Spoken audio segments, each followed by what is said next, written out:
야고보서 2장입니다.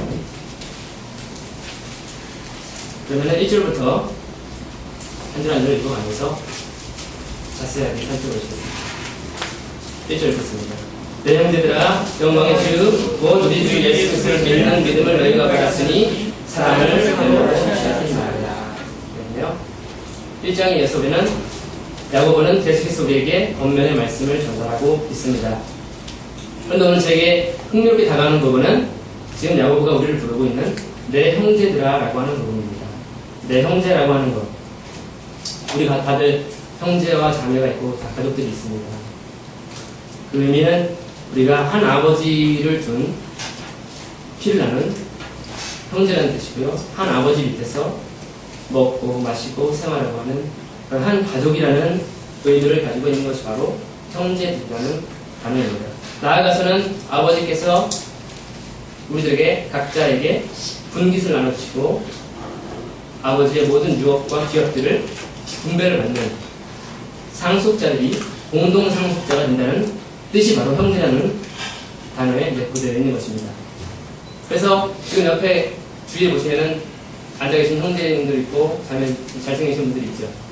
예, 그분들이 모두 다 우리가 한 아버지를 믿기 때문에 한 아버지부터 상속을 받는 그러한 형제요 자매인 것입니다. 예, 다들 옆에를 안 보시는데 옆에 계신 분들이 지금 다 그런 분들이에요. 귀한 분들이라는 것을 다시 한번 상기하고 예, 계속 보시겠습니다. 저는 오늘 성경을 단순히 옛날 이야기 2000년 전 예수님 시대에 자동차도 없고 뭐 아이폰도 없고 예, 그런 시대로 생각하는 것이 아니라 우리가 믿는 하나님은 알파와 오메가죠.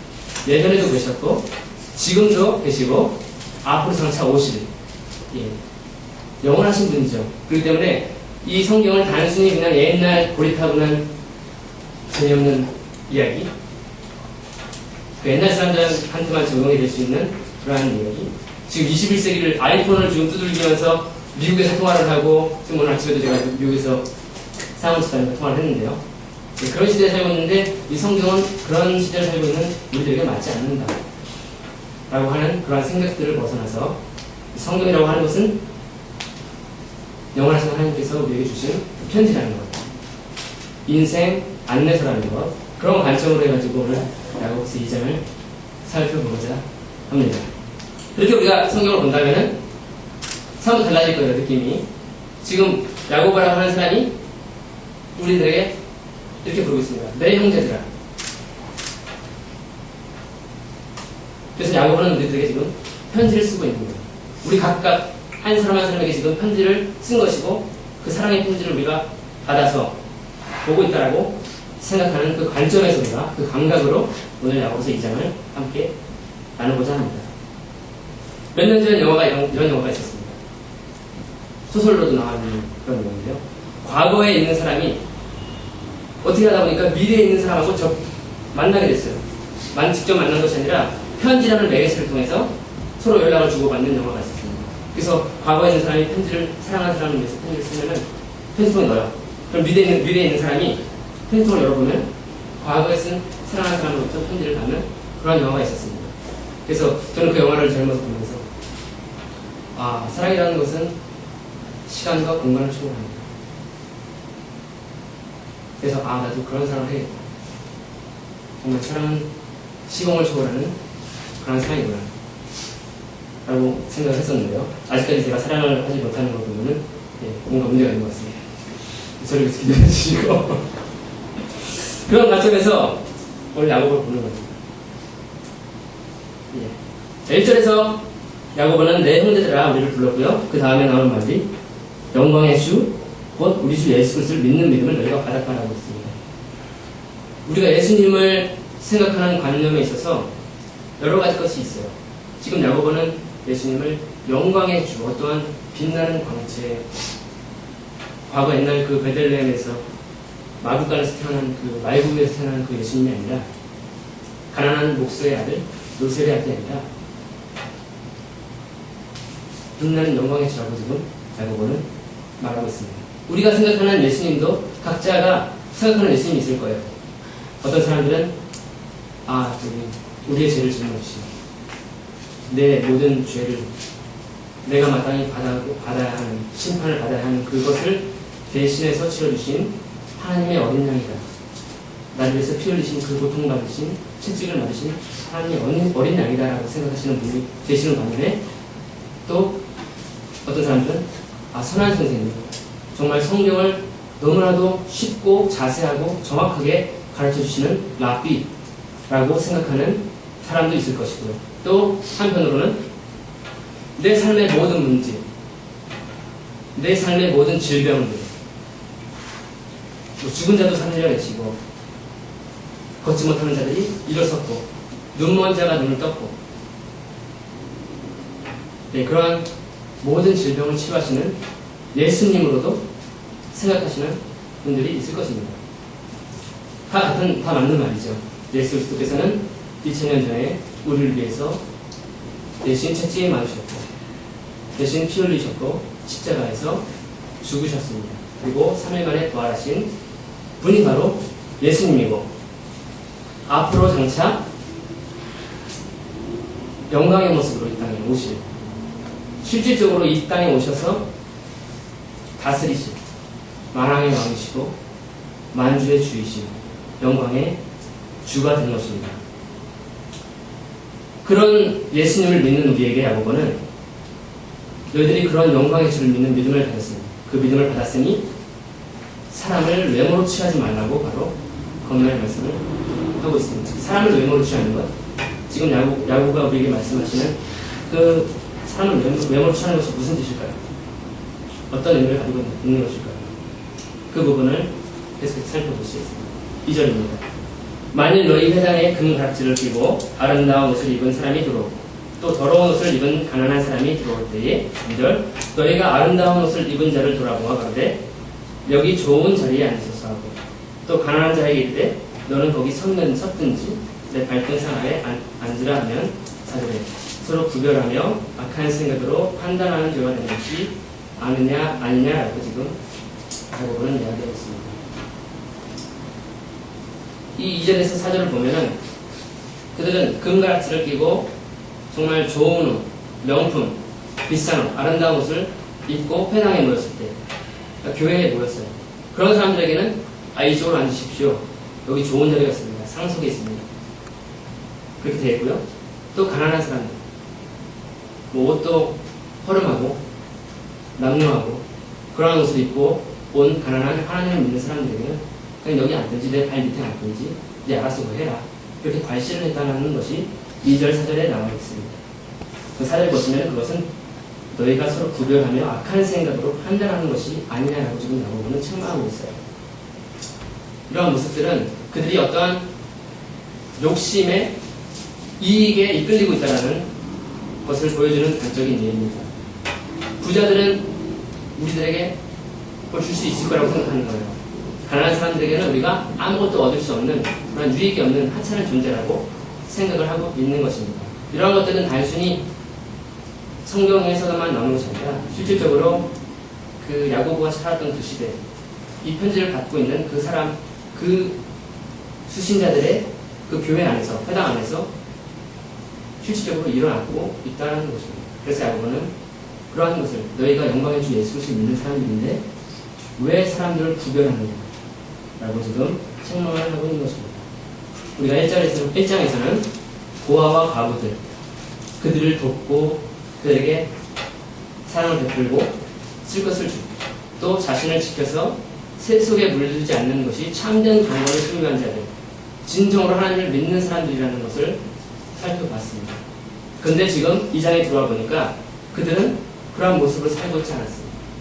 그들은 욕심에 이끌린 삶을 살았고 욕심이 잉태해서 죄를 낳고 사망으로 가는 길을 걸어가고 있었던 것입니다. 그래서 우리 교회에서는 이런 일들이 일어나지 않는다. 생각해 볼 필요가 있습니다. 그래서 오늘 야고보서 2장은 우리들에게 중요한 메시지를 전달하고 있는 것입니다. 계속해서 5절 보시겠습니다. 내 사랑하는 형제들아 들을지어다. 하나님이 세상에 대하여 가난한 자를 택하사 믿음에 부유하게 하시고 또 자기를 사랑하는 자들에게 약속하신 나라를 유업으로 받게 아니하셨느니라. 6절에 너희는 도리어 가난한 자를 괄시하였도다. 부자는 너희를 압제하며 법정으로 끌고 가지 아니하느냐. 죄는 너에게 대하여 이루는 바 그 아름다운 이름을 회방하지 아니하느냐라고 지금 그들의 정신을 바짝 차려주고 있습니다.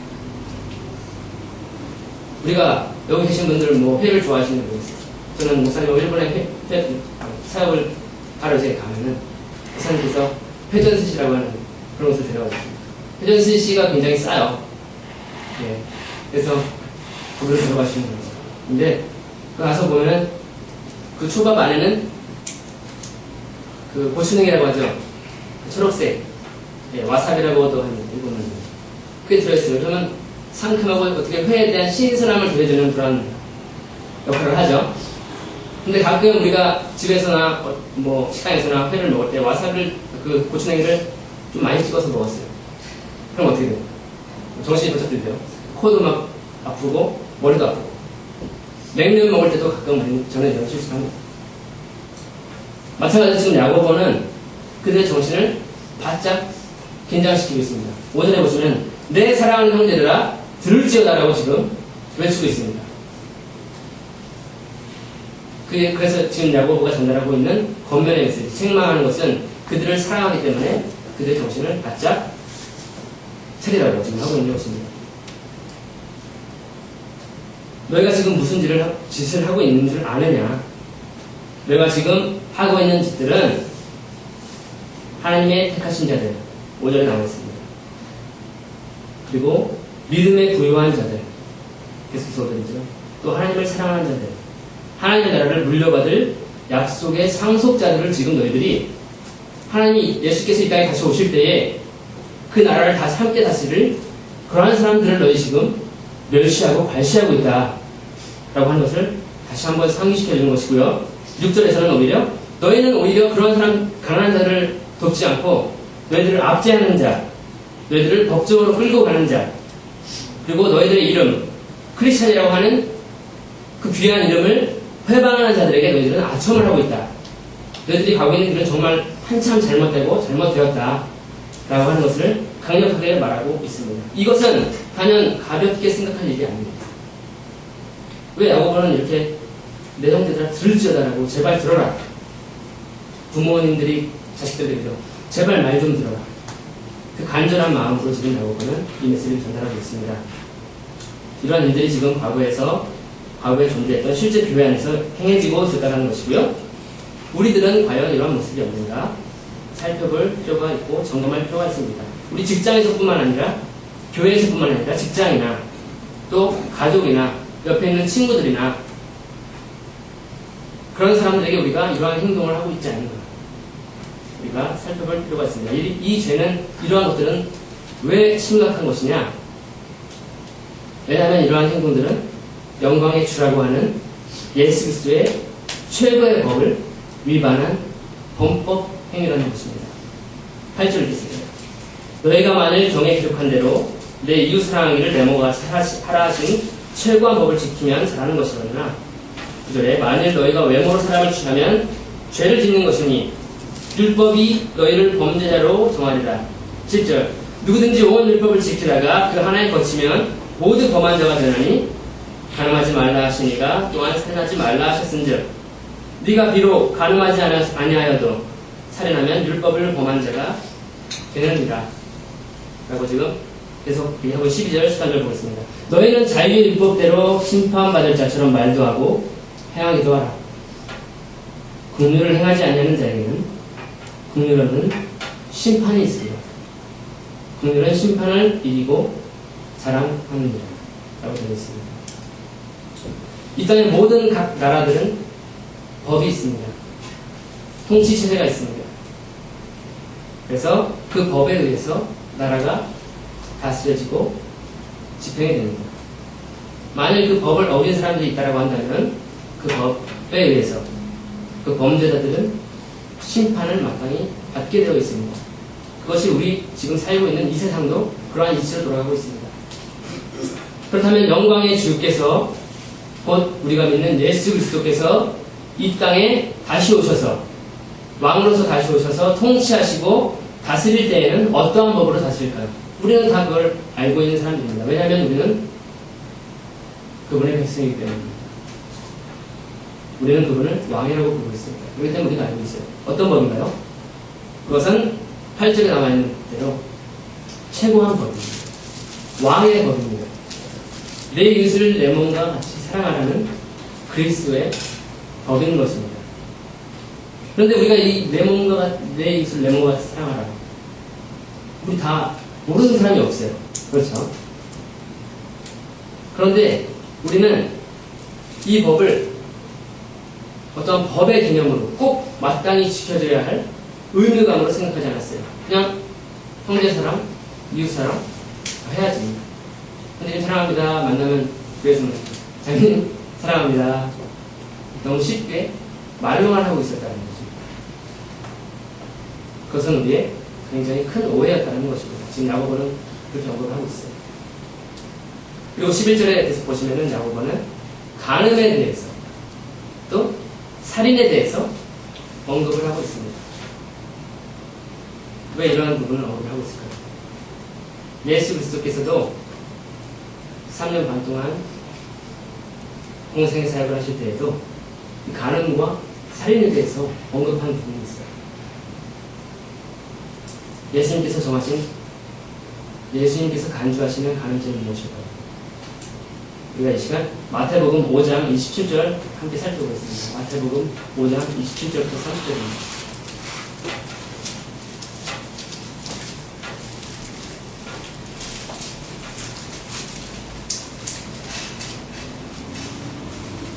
제가 이렇게 야고보서를 읽다 보면은 야고보는 굉장히 예수님의 가르치신 부분 너무 자세하게 알고 있고 그것을 인용해서 편지를 쓰고 있는 것을 좀 느껴져요. 그래서 지금 야고보서 너무 흥미롭게 저도 공부를 하고 있습니다. 마태복음 5장 27절부터 30절입니다. 함께 읽겠습니다. 또 가르치 말라 하였다는 것을 너희가 들었으나 나는 너희에게 이르노니 여자를 보고 음욕을 품는 자마다 마음에 이미 간음하였느니라. 만일 내 오른눈이 너로 실족해 하거든 떼어내 버리라. 내 백체 중 하나가 없어지고 온 몸이 지옥에 던지지 않는 것이 유익하며 또한 만일 내 오른손이 너로 실족해 하거든 찍어내 버리라. 내 백체 중 하나가 없어지고 온 몸이 지옥에 던지지 않는 것이 유익하니라. 어떤 것이 유익한지 지금 예수님께서는 말씀을 하고 계시고요. 예수님께서 지금 생각하시는 간음죄라고 하는 것은 마음에서 벌써 한 여인을 보고 음욕을 품는 것 자체가 이미 너는 간음을 하는 것입니다. 예수님의 눈으로 바라봤을 때 간음죄는 바로 그러한 것입니다. 그래서 우리가 마음에서 시작된 죄를 빨리 해결하는 것이 우리가 성경적 상담에서 공부했던 부분입니다. 마음을 바꿔야 됩니다. 네 마음에서 어떠한 죄의 욕정이 일어나면 빨리 마음을 바꾸고 하나님의 마음으로 돌아와야 된다라고 하는 것을 우리가 배웠습니다. 예수님께서도 마찬가지로 네 마음에 있는 그 마음에서 시작되는 그 올라오는 그 욕망과 욕정이 바로 간음죄다 말씀을 하시는 거고요. 그들은 지금 야고보의 편지를 받고 있는 들은 어쩌면 간음죄는 짓지 않았어요. 왜냐하면 야고보가 너희들이 지금 간음죄를 짓고 있다라고 지금 직접적으로 언급을 안 하기 때문에.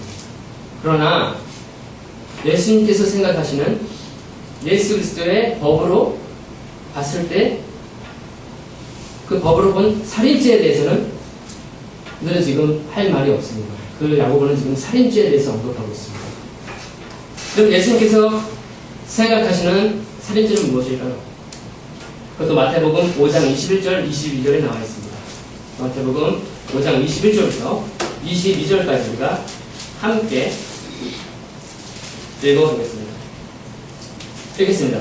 내 사람에게 말한 바 살인치 말라. 누구든지 살인하면 심판을 받게 되리라 하였다는 것을 너희가 들었으나 나는 너희에게 이르노니 형제에게 노하는 자마다 심판을 받게 되고 형제를 대하여 라가라고 하는 자는 공에 들게 되고 미련한 놈이라는 자는 지옥불에 들어가게 될 것이다라고 지금 예수님은 강력하게 말씀을 하고 계세요. 형제에게 화내고 분내는 것, 가려운 일이 아니라는 것이죠. 그 다음에 형제에게 라가라고 하는 것. 라가라고 하는 것은 아주 그냥 쓸데없는 놈. 우리나라 말에도 그런 말이 있어요. 머리에 아무것도 든 게 없는 사람. 그런 말들 우리 들어봤잖아요. 그 말에도 있어요. 그 말을 우리도 쓰면 안 돼요. 지금 형제에게 그렇게 말하고 있는 것이 굉장히 더 위험한 행동을 하고 있는 것이다. 형제에게 분노하는 것 자체, 또 형제에게 그런 비속한 말 한마디 던지는 것 자체가 엄청난 죄를 짓고 있는 것이다. 그리고 또 마지막으로 형제에게 미련한 놈, 이렇게 얘기하는 것 자체가 굉장히 지금 위험한 것이라고 예수님은 말씀하고 계신 거예요. 이거 웃을 일이 아니죠? 우리 너무 많이 저는 그렇게 해왔었거든요. 이러한 것들은 우리가 절대로 행해서는 안 되는 일이고요. 우리는 그리스도의 법을 행하는 사람들이 되어야 됩니다. 그러한 믿음의 사람들이 되어야 됩니다. 그리스도의 법을 행하는 믿음의 사람들이 되어야 되는 것이라고 지금 말씀을 하고 계신 것입니다. 야고보서로 다시 넘어가서 14절부터 17절을 함께 읽어보시겠습니다. 내 형제들아, 만일 사람이 믿음이 있노라 하고 행함이 없으면 무슨 이익이 있으리요? 그 믿음이 능히 자기를 구원하겠느냐? 만일 형제나 자매가 헐벗고 일용할 양식이 없는데 너희 중에 누구든지 그에게 이르되 평안히 가라, 더럽게 하라, 배부르게 하라 하며 그 몸에 쓸 것을 주지 아니하면 무슨 이익이 있으리요? 이와 같이 행함이 없는 믿음은 그 자체가 죽은 것이다 라고 지금 계속해서 언급을 하고 있습니다. 앞에서 예수님의 말씀을 우리가 살펴봤습니다. 너희들의 눈이 범죄하거든 눈을 빼버려서 던져버리고 네 온몸이 지옥에 들어가지 않는 것이 유익하다 언급을 하셨고요. 또 다른 마태복음인데요, 네 손이 범죄하거든 잘라내버리라, 그리고 지옥에 안 들어가는 것이 더 유익하다, 유익에 대해서 말씀을 하셨습니다. 지금 야고보도 마찬가지로 유익에 대해서, 이익에 대해서 언급을 하고 있는데요. 자, 14절에 만일 가정하고 있습니다. 만일 어떤 사람이 있다. 어떤 사람이 만일에 저는 믿음이 있는 사람입니다. 저는 믿음이 있어요. 또 저는 저 교회에 다니는 사람입니다. 예수 믿는 사람이에요. 저 이렇게 하시는 분들 계시겠죠. 근데 만일 그 사람이 그렇게 말을 잘해요. 나는 믿음이 있는 사람입니다. 믿음의 사람입니다. 그래서 한 사람이 가서 그 사람, 믿음의 사람, 예수를 믿는 사람, 그 사람이 어떤 사람인가 내가 한번 살펴보겠다 라고 이렇게 가만히 들여다봤어요. 그랬더니 말만 이 사람은 청산해주고 어떤 믿음의 행함이 나타나지 않는 사람이었습니다. 지금 그 사람은 지금 야고보는 뭐라고 말을 하고 있나요? 14절에 자기를 구원하겠느냐 라고 지금 말을 하고 있는데 아무 이익이 없는 믿음이라는 것이죠. 그가 지금 하고 있는 믿음은, 그가 가지고 있는 믿음은 아무 유익이 없다 말을 하고 있는 것이고요. 또 14절 마지막에 그 믿음이 자기를 구원하겠느냐, 구원할 수 없는 믿음이라는 것입니다. 말로만 하는 믿음이에요. 그리고 15절에 보시면은 어떤 형제나 자매가 춥고 배고픈 상황이 있었어요. 어떤 일용할 양식조차 없는 상황에 있는 형제 자매가 있었어요. 근데 그 사람에게 말하기를 늘 평안하십시오. 밖에 날씨가 춥죠. 오늘을 아주 뜨뜻하게 떼어주십시오. 또 먹을 것이 없는 상황에도 불구하고 좀 배부르게 배 따뜻하게 좀 많이 드십시오. 챙겨드십시오. 라고 말로만 하는 것. 그것이 과연 진정한 믿음이냐? 야고보는 지금 그러한 믿음은 16절에 아무 이익이 없는 믿음이라고 다시 한번 언급하고 있습니다. 아무 유익이 되지 않는다라고 하는 것이죠. 이 부부관계에서도 마찬가지예요. 제가 결혼을 앞둔 지 얼마 안 되기 때문에 결혼해야 될 날이 얼마 안 남았거든요. 부부에 대해서 한번 생각을 해봤어요. 부부도 정말 사랑을 나누고 실질적으로 표현하고 사랑을 해야 되는데 말로만 여보 사랑해, 자기가 사랑해, 말로만 사랑한다고 100번 외쳐봤자 한 번 행동하는 거. 행동하지 않는다면 아무 유익이 없다는 것이죠. 아무 이익이 없는 것이다라고 지금 야고보는 얘기를 하고 있는 것입니다. 그런 부분까지 적용이 될 수 있다는 것이죠. 그래서 제가 만약에 결혼하면은 저는 말뿐만 아니라 행동, 사랑한다. 그렇게 표현하는, 행동하는 믿음의 사람이 되고자 합니다. 그래서 16절에 그러한 믿음, 말로만 하는 믿음은 아무 이익이 없다, 구원할 수 없는 믿음이라고 지금 야고보는 얘기를 하고 있고요. 결국 행함이 없는 믿음은 자기를 구원할 수가 없고 아무 이익이 없는 17절에 그 자체가 죽은 것이다 라고 지금 강력하게 야고보는 얘기하고 있습니다. 예수님께서도 이런 말씀을 하셨죠. 나더러 주여 주여 하는 자마다 천국에 다 들어갈 것이 아니다. 아니요, 다만 하늘에 계신 내 아버지의 뜻대로 행하는 자라야 들어갈 것이다. 마태복음 7장 21절이고요. 또 너희는 나를 주여 주여 불러 하면서도 어찌하여 나의 말하는 것을 행하지 아니하느냐. 누가복음 6장 46절입니다. 여튼 예수님은 단순히 입으로 고백하는 믿음 그거 쓸데없다. 하나님의 아버지의 뜻대로 행하는 자라 천국에 들어갈 것이고 나더러 주여 주여 해봤자 소용이 없다. 내가 가르치는 것, 내가 너희들에게 말한 것들을 행해야 된다라고 지금 예수님께서도 강력하게 말씀을 하고 계신 거예요. 그래서 말로만 하는 믿음은 소용이 없다는 것이고 우리는 행하는 믿음을 소유한 사람들이 되어야 된다는 것입니다. 18절 11절 읽겠습니다. 혹이 가로되 너는 믿음이 있고 나는 행함이 있으니 행함이 없는 내 믿음을 내게 보이라. 나는 행함으로 내 믿음을 내게 보이리라. 내가 하나님은 한 분이신 줄 믿느냐? 잘하는도다. 귀신들도 믿고 떠납니다. 얼마나 그 막 사람이 믿음만 있다고 외치면서 행함이 없으면 어떤 사람이 나와서 이런 얘기를 하죠. 너가 믿음이 있느냐? 나는 내 믿음을 행함으로 너한테 보여주겠다. 너의 믿음을 나에게 보여다오. 그렇게 지금 얘기를 하고 있는 것입니다.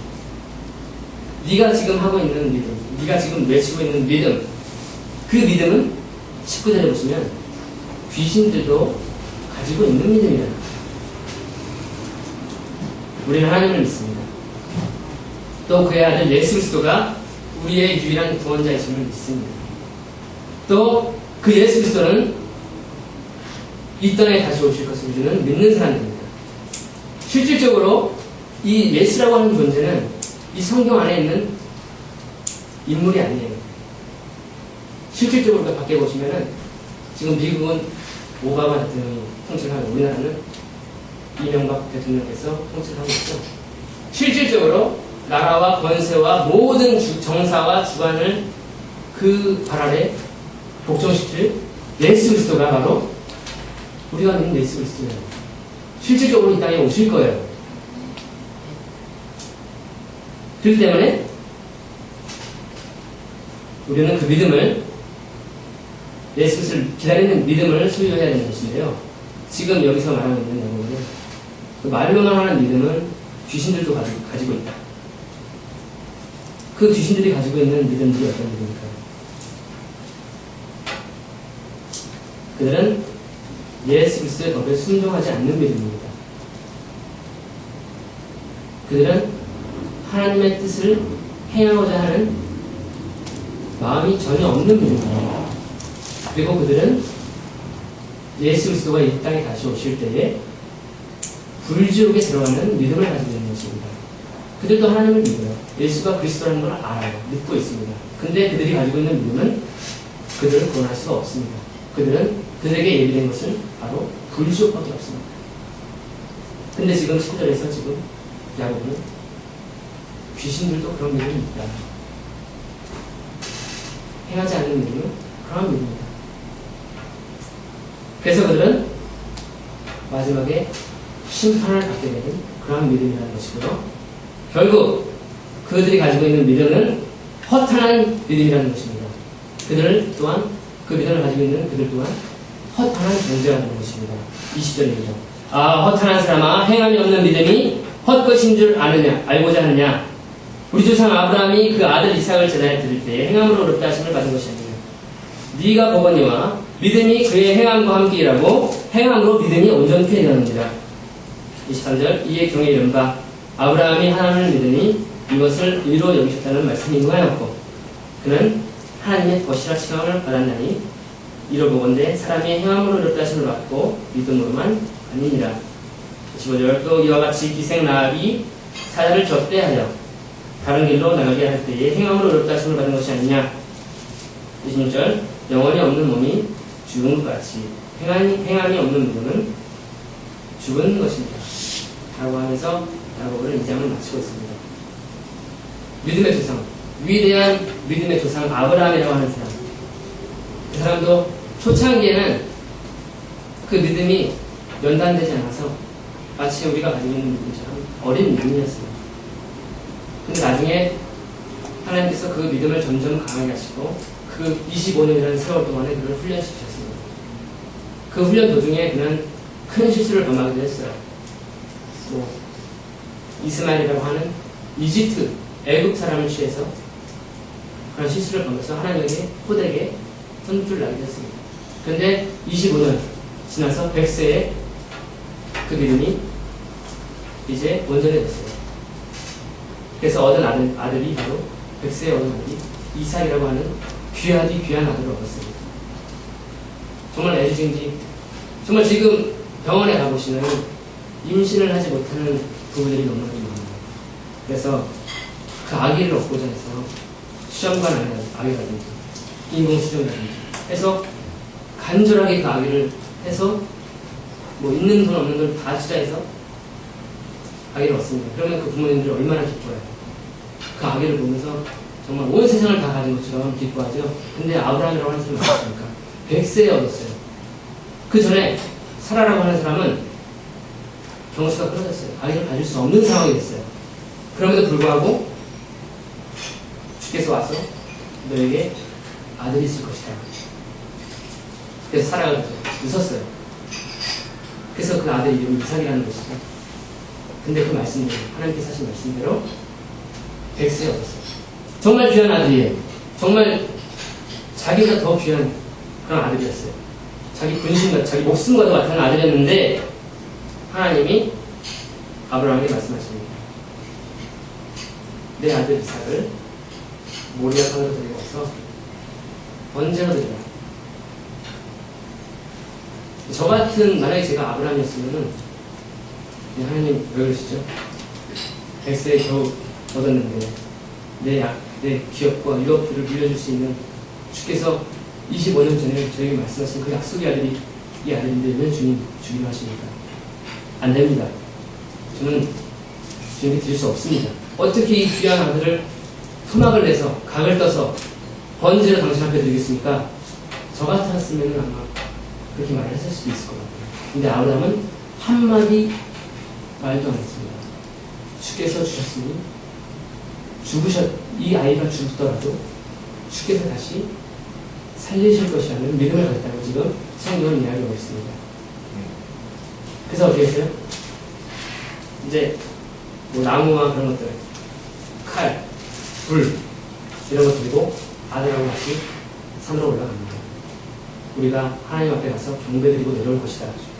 그 말을 하고 아브라함은 올라갑니다. 그런데 이삭이 물어봐요. 아버지, 여기 불을 피울 수 있는 그런 불하고 번제물을 잡을 수 있는 칼이 여기 있는데 재물은 어디 있습니까?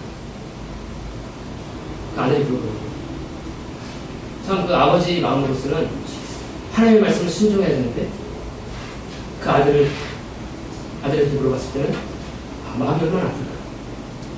저는 그런 생각이 들거든요. 그러니까 아브라함이 하는 얘기가 뭐예요? 재물은 하나님께서 친히 예비하실 것이다. 준비하실 것이다. 하고 같이 올라갑니다. 그래서 아이를 꽁꽁 묶었어요. 아이라고 할 수 없겠죠. 아들을 꽁꽁 묶었어요. 또 칼로 이렇게 하려고 하니까 내 아들에게 손을 대지 마라. 그때 하나님께서 음성으로 말씀하시죠.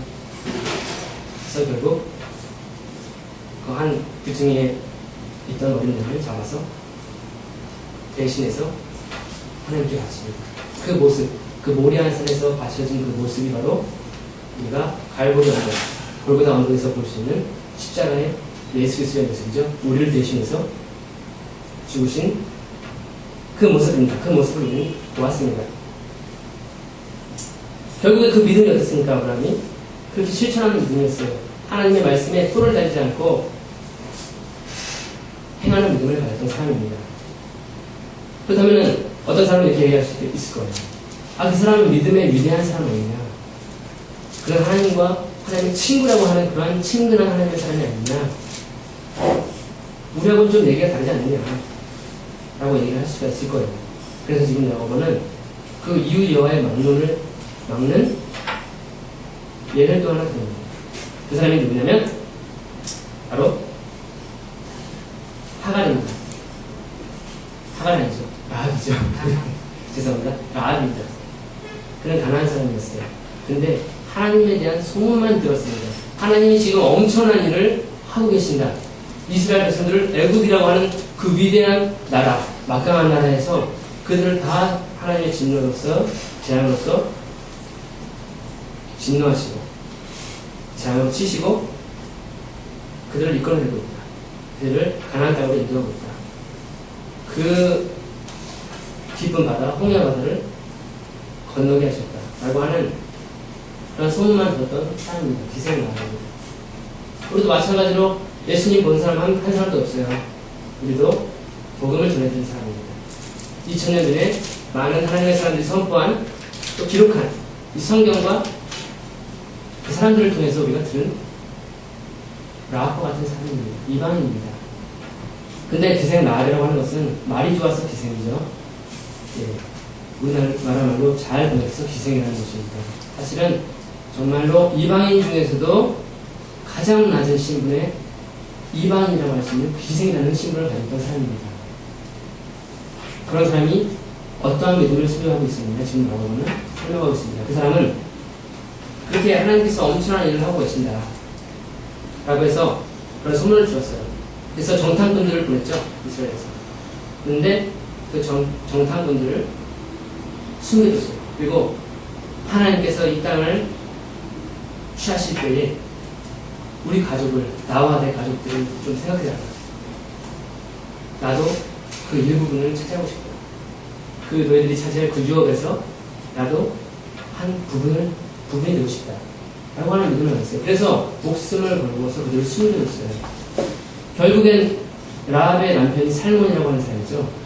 예, 그 사람이 정탐꾼 중에 한 사람이었어요. 우리가 목사님하고 사사기도 받고 눕기도 갔어요. 그 족보를 보면 살몬이라고 하는 그 사람하고 결혼을 해서 또 예수 그리스도의 족보를 들어가는 한 사람입니다. 그도 마찬가지로 평안한 믿음을 가졌다는 것이죠. 그 지금 정말 위대한 유대인의 아버지라고 하는 아브라함과 정말로 이방인 중에서도 가장 낮은 기생이라고 하는 라합의 믿음을 들어서 지금 우리들의 믿음을 한번 비교하고 있어요. 그들은 모두 예수 그리스도와 지금 함께 있을 것이고 예수 그리스도 영광의 주께서 이 땅에 다시 오실 때 우리도 그들을 만날 것입니다. 우리는 그런 믿음을 가지고 있어요. 결국엔 우리의 믿음이 아브라함의 믿음과 같은가? 우리가 그들을 예수 그리스도 영광의 주가 이 땅에 오실 때 그분을 맞이할 수 있는 믿음으로 되어 있는가? 아브라함의 믿음을 가지고 있는가? 아니면 기생 라합의 믿음을 가지고 있는가? 우리가 한번 점검해 볼 필요가 있습니다. 우리는 사람을 외모로 취하지는 않는다. 지금 나보다 생각합니다. 부자들에게는 있는 것 없는 말, 좋은 말 다 하고 아첨하고 가난한 사람들은 하찮게 대하지 않는지. 또 내가 좋아하는 사람에게는 뭐 있는 것 없는 것 다 퍼주면서 내가 저 사람은 싫어. 한 교회에 다녀도 저 사람은 나하고 맞지 않아. 저 사람은 좀 이상한 것 같아. 라고 하지는 않는지. 우리 자신들을 한번 살펴볼 필요가 있고요. 그 다음에 말과 혀로만 형제님 사랑합니다. 자매님 축복합니다. 하나님은 당신을 사랑하십니다. 하나님은 사랑하는데 왜 자신을 말로만 사랑하는지 우리가 말과 혀로만 사랑하는 것이 아니라 평안과 진실함을 하루로 하자라고 하는 다음에 권면이 있었죠. 예. 우리가 그런 말과 혀로만 하는 사람이 아닙니다. 우리 자신을 점검해 볼 필요가 있고요. 그래서 우리는 살아있는 믿음, 죽은 믿음이 아닙니다. 살아있는 믿음을 소유하는 사람들이 되어야 될 것입니다. 우리 하나님께서는 마지막으로 결론을 내자면 우리들을 정말 사랑했어요. 벌레만도 못한 우리들을 사랑하셔서 그 아들을 보냈어요. 그래서 그 아들을 십자가에 바치시는 그러한 사랑을 보여주셨어요. 십자가의 사랑이 바로 하나님께서 보여준 사랑인데요. 예수 그리스도도 그 십자가의 그 잔을 받아야 할 그 무렵에 정말 고뇌했어요. 이 잔을 내가 받아야 되겠습니까? 아버지. 그 겟세마네 동산에서 심한 간구와 기도로서 하나님을 뵙었어요. 근데 그 잔을 내가 받겠습니다. 예수님 또한 우리를 너무나도 사랑하시기 때문에 그 잔을 마땅히 받으셨습니다. 이렇듯 하나님과 예수 그리스도는 우리에게 사랑을 보여주셨어요. 그렇다면 그 사랑을 받은 우리가 서로 미워하거나 서로 험담하거나 형제들에게 그런 사랑을 받은 사람이기 때문에 그리스도의 법을 행하는 믿음을 우리가 가야 된다는 것이죠. 그래서 내 이웃을 내 몸과 같이 사랑하라. 예수님께서 명하셨습니다. 계명입니다. 법입니다. 그분은 그런 말씀을 하시기에 충분하신 분이에요. 십자가에서 이미 우리를 사랑하셨기 때문이죠. 예, 그 사랑을 사랑하셨기 때문에 우리도 마땅히 그의 한 가족된 사람으로서 우리가 마땅히 믿는 사람으로서 약속의 그 기업을, 유업을 물려받을 사람으로서 마땅히 형제 자매들을 그 목숨을 다해서 사랑해야 된다는 것이고요.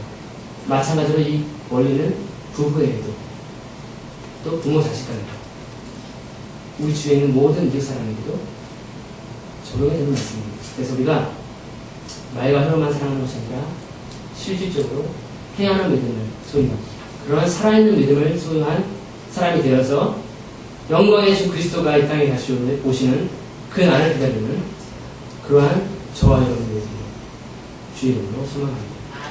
기도하시겠습니다.